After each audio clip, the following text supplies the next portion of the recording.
నమస్తే, welcome to our channel. నేను సిరి. జగన్ గారు ఢిల్లీ టూర్లో ఉంటే మాత్రం వైసీపీకి చెందిన ఎంపీ మాత్రం దుబాయ్ టూర్లో ఉన్నారు. అసలు అంటే ముఖ్యమంత్రి గారు ఢిల్లీలో ఉన్నప్పుడు పార్టీ యొక్క అంటే అన్నీ చూసుకోవాల్సిన ఎంపీలు మాత్రం వేరే టూర్లో ఉండడం ఏం జరుగుతుంది వైసీపీలో? ఈ అంశాన్ని చర్చించడానికి మనతో పాటు ఉన్నారు ప్రముఖ సీనియర్ జర్నలిస్ట్ జగదేవ్ గారు. నమస్కారం సార్. నమస్తే సార్. ఢిల్లీలో ఉండి మన జగన్మోహన్ రెడ్డి గారు ఉన్నారు, అక్కడ మోదీ గారిని కలవడానికి ఉన్నారు. అయితే ఇక్కడ ఏంటంటే వైసీపీకి చెందిన ఎంపీ మాత్రం దుబాయ్కి వెళ్ళి అక్కడ దుబాయ్ టూర్లో ఉన్నట్టు తెలుస్తుంది.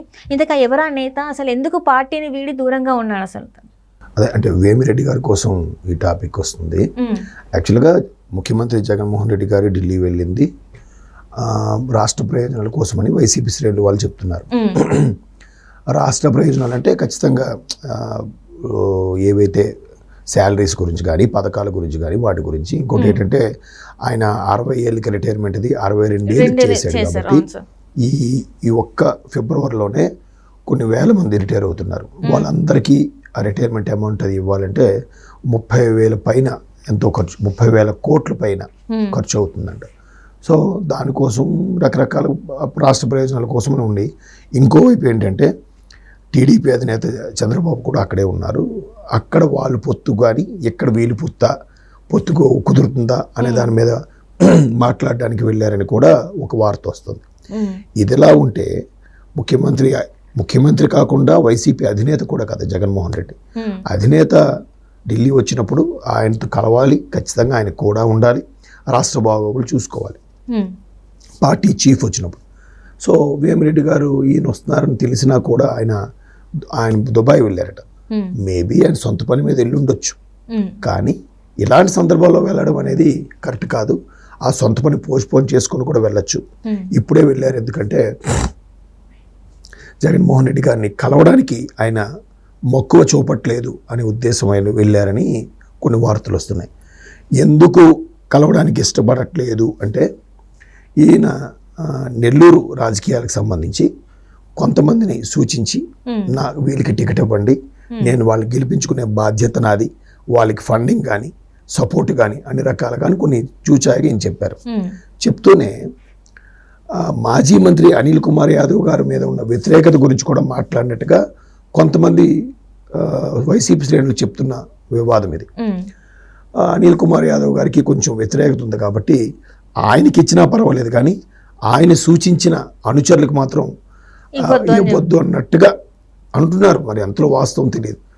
కానీ ముఖ్యమంత్రి జగన్మోహన్ రెడ్డి గారు అనిల్ కుమార్ యాదవ్ గారిని అక్కడి నుంచి తప్పించి నర్సాపేట పోటీ చేసేలాగా ఎక్కడ వేయడు. అలాగే అనిల్ కుమార్ గారికి సంబంధించిన కొంతమంది వ్యక్తుల్ని, కొంతమంది అనుచరులు 2-3 నెల్లూరులో కూడా ప్రాతినిధ్యం వహించే కొన్ని నియోజకవర్గాలకి వాళ్ళ అభ్యర్థులు కేటాయించారు. అంటే మొదటి నుంచి కూడా వేమిరెడ్డి గారు జగన్మోహన్ రెడ్డి గారి కోసం చాలా కష్టపడ్డారు. ఆయన పార్టీ జెండా మోసాడు, అన్ని తిరిగారు. ఆయన పార్టీ ఫండింగ్ కూడా ఆయన చాలా ఇచ్చారని కూడా చెప్తారు కొంతమంది. దాంట్లో మనకి వాస్తవాలు తెలియదు. అయితే అటువంటి వ్యక్తి ఇలా సూచన చేసినప్పుడు కనీసం ఆయనకు ప్రాధాన్యత ఇవ్వలేదు. అందుకే ఆయన అలిగి దుబాయ్ వెళ్ళిపోయాడు ముఖ్యమంత్రి జగన్మోహన్ రెడ్డి కలవకుండా అని కూడా కొన్ని వార్తలు ఉన్నాయి. మేబీ అయినా అయ్యుండొచ్చు. ఎందుకంటే జగన్మోహన్ రెడ్డి గారు వై నాట్ 175 అనే నినాదం తీసుకున్నాక ఎక్కడిదక్కడ షఫిల్ చేయడం, కొంతమంది ఎంపీ అభ్యర్థిని ఎమ్మెల్యే అభ్యర్థిని ఎంపీగా చేయడం, లేదంటే కొంతమందికి సీట్లు ఇవ్వకపోవడం, కొత్త వాళ్ళని పెట్టడం, ఇట్లా చాలా షఫిల్ అవుతున్నాయి. ఇంకా క్లారిటీ లేదు. సీనియర్స్ కూడా ఎంతమందికి టికెట్ ఇస్తారనేది కూడా క్లారిటీ లేదు. దీనివల్ల చాలా వ్యతిరేకత కూడా ఉంది. కాబట్టి అందులో భాగంగానే ఈయన మారుస్తున్నారు అని కూడా ప్రచారం జరుగుతుంది. బట్ కొంతమంది ఉంటుంది కదా, వాళ్ళు ఫండింగ్ పెట్టినప్పుడు మొదటి నుంచి పార్టీలో ఉన్నప్పుడు అరే మాకు ప్రాధాన్యత లేదు, నిన్న లేదు మొన్న వచ్చిన వాళ్ళకి ప్రాధాన్యత ఉంది, మాకు ప్రాధాన్యత ఇవ్వట్లేదు అనే ఫీలింగ్ వచ్చేస్తుంది. ఈగో హర్ట్ అయిందంటే ఎవరైనా అలా బిహేవ్ చేస్తారు. మేబీ అందుకు ఆయన దుబాయ్ వెళ్ళిపోయి ఉండొచ్చు అని ఒక అభిప్రాయం. అంటే ఇప్పుడు జగన్ గారు మళ్ళీ వచ్చిన తర్వాత అంటే అడిగే అవకాశాలు ఉన్నాయంటారు. ఎందుకంటే ఆల్రెడీ తన ఫోన్లు కూడా వేరే మంత్రులకి అందుబాటులో లేరు, స్విచ్ ఆఫ్ వస్తుంది, వాళ్ళకు కూడా స్పందించట్లేదని కూడా తెలుస్తుంది.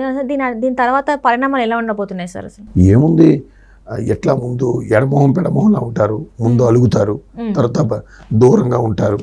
1 ఫైన్ డే ఎలక్షన్స్ ముందు పార్టీ ఫిరాయింపులు, అదే జంప్ అయిపోతారు. అంటే మంత్రులకి వాళ్ళకి కూడా ఉంటుంది, కానీ బయటికి చెప్పరు. సార్ వారేం రెస్పాండ్ అవ్వట్లేదు సార్, రావడానికి ఇష్టం లేదు సార్ అని ఏదో చెప్తారు.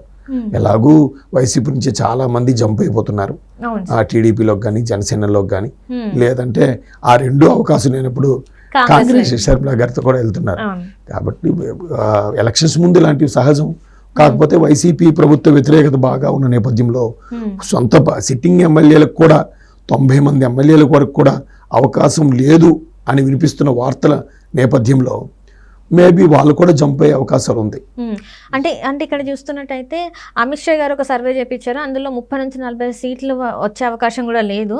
సో అందుకే వీళ్ళందరూ పార్టీకి దూరంగా ఉంటున్నారు అని చెప్పేసి కూడా వార్తలు వస్తున్నాయి. సో ఆ సర్వే ప్రకారం ఒకవేళ ఇదే నిజం కావచ్చు అని చెప్పి వీళ్ళు కూడా ఇట్లా ఎంపీలు ఎమ్మెల్యేలు దూరం ఉంటున్నారు కావచ్చు అనుకోవచ్చు కదా సార్? కూడా వాస్తవం. అంతే. ఇప్పుడు మొదటిది పార్టీలో వాళ్ళకి తగ్గిన గౌరవం, వాళ్ళకున్న ప్రాధాన్యత. నెక్స్ట్ గెలుస్తామా లేదా, గెలవకపోతే ఖర్చు అయినా మిగులుతుంది. ముందే తెలిస్తే కనీసం ఒక్కొక్క సీటుకి 50 కోట్లని ఖర్చు అవుతుంది ఎలక్షన్స్లో. ఆ 50 కోట్లని మిగిల్చుకోవచ్చు, లేదా గౌరవంగా సైడ్ అయిపోదాం. ఎందుకు నెక్స్ట్ ఎవరెవరైతే బాగా అగ్రెసివ్గా ప్రతిపక్షాల మీద దిగబట్టారో గొడవ పడ్డారో వాళ్ళందరి పరిస్థితి ఏంటో నెక్స్ట్ తెలియట్లేదు. వాళ్ళు ఖచ్చితంగా వాళ్ళు రియాక్షన్ చూసుకుంటారు కాబట్టి. సో ఈ కొంతమంది ఏంటంటే సరే మన బిజినెస్లో మనం చేసుకుంటే బాగుంటుంది, ఎందుకు ఎవరితో గొడవ పడకుండా పోటీ చేయకుండా మన బిజినెస్లో మనం చేసుకుందాం అనుకునే వాళ్ళు కూడా ఉన్నారు. మేబీ అలాంటి వాళ్ళు కొంతమంది సైలెంట్గా ఉండిపోతారు. ఈ సర్వేలు కూడా ఎవరికి వాళ్ళు సొంతంగా చేయించుకుంటారు. కింద స్థాయిలో కార్యకర్తల అభిప్రాయం కూడా తెలుసుకుంటారు. ఏంటి మన దగ్గర ఈసారి బాగానే ఉందా అంటే ఏమోనయ్యా బాగలేదు అని చెప్తారు కదా. అది బయటికి చెప్పరు. చెప్పకుండా సైలెంట్గా లేదు సార్ ఈసారి పోటీ చేయట్లేదు, లేదంటే టికెట్ కోసం ప్రయత్నించరు. అసలు ఇస్తే పోటీ చేద్దాం, లేకపోతే లేదు, మనకెందుకులే, ఇస్తే అప్పుడు చూద్దాంలే అనుకునే వాళ్ళు కూడా చాలామంది ఉంటారు.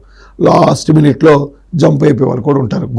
గోడ మీద పిల్లలు అంటే ఇప్పుడు వేమిరెడ్డి ప్రభాకర్ రెడ్డి గారు ఏంటంటే ఇప్పుడు వైసీపీలో ఉన్నారు, మేబీ తను ఎలక్షన్స్ దగ్గర అవుతున్న కొద్దీ మేబీ జంప్ అయ్యే అవకాశం ఉందంటారా? అంటే ఇంకా 2 నెలలు టైం ఉంది, ఈ 3 పార్టీలలో ఏదైనా పార్టీకి జంప్ అయ్యే అవకాశం ఉందంటారా? మ్యాక్సిమం అతని గురించి ఎప్పుడు అటువంటి వార్తలు వినబడ్డాదండి. ఎందుకంటే అతను మొదటి నుంచి జగన్కి తోడుగా నిలబడ్డాడు. ఆయన పార్టీ విషయంలో కానీ, వ్యక్తిగతంగా కానీ, కార్యకర్తల విషయంలో కానీ, ఫండింగ్ విషయంలో కానీ చాలా సపోర్ట్ ఇచ్చిన వ్యక్తి. ఇట్లా సడన్గా మారుతారని నేనైతే అనుకోవట్లేదు. బట్ రాజకీయాల్లో ఏదైనా సాధ్యమే, అయ్యే ఛాన్సెస్ కూడా ఉండొచ్చు కాక.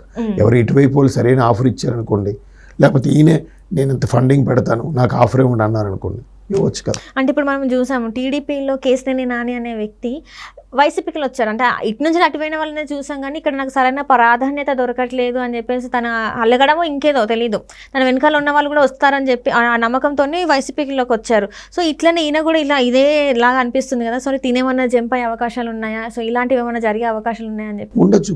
మేబీ పైగా ఆయన రాజ్యసభ ఎంపీ కాబట్టి లోక్సభతో సపోర్టు కింద అసెంబ్లీ నియోజకవర్గాల సపోర్టుతో సంబంధం లేదు. ఎవరు ఫండింగ్ ఇస్తే వాళ్ళు రాజ్యసభ ఇచ్చేస్తారుగా. అలాగా కూడా రాజ్యసభ ఎంపీలు అయిన వాళ్ళు చాలా మంది ఉన్నారు. సో మళ్ళీ నెక్స్ట్ టీడీపీ వస్తే టీడీపీ వైపు షిఫ్ట్ అయ్యి అప్పుడు కూడా రాజ్యసభ ఎంపీగా తీసుకోవచ్చు కదా. అంటే లాస్ట్ మినిట్ లో ఏదైనా జరగచ్చు అంటారు.